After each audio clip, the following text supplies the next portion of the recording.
as a teacher, what do you need to know about how digital natives might engage with the reading and writing practices in your classroom in ways that non-digital natives might not? That's what we're discussing in this video.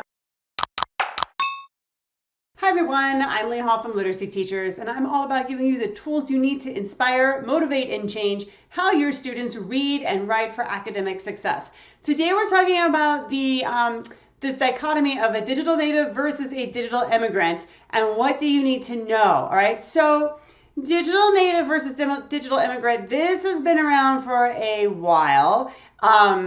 The thing to know is digital natives have grown up with technology. I don't mean a television, I don't mean a telephone. They've grown up in the age of the internet, all right? And at some point, smartphones obviously came into play. Digital immigrants are considered people that were born before the internet. They, had to learn how to use these tools. They weren't always prevalent in their lives, right? So that's the basic concept. Now, it is a false dichotomy, okay? Because what ends up happening is that there is this assumption that, for example, if you're a teenager today, that you're a digital native and you should have particular kinds of knowledge and experiences and abilities around using digital tools. And that is simply not true. Not all students have access to technology. Not all students have internet at home. Not all students have smartphones or tablets.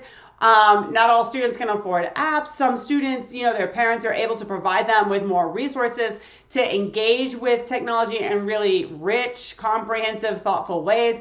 Others are just sort of left to their own, and it is what it is. So what I would encourage you to do is to throw out this digital native, digital immigrant idea, and instead to just focus on what it is your students need to learn technology-wise, and how are you going to help them do it. And just like any other skill, your students are going to come with a range of background knowledge and abilities. You're going to have to differentiate, etc.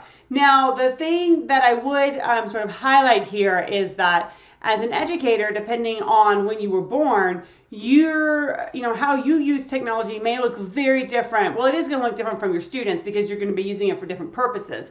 But you may not be as comfortable with technology.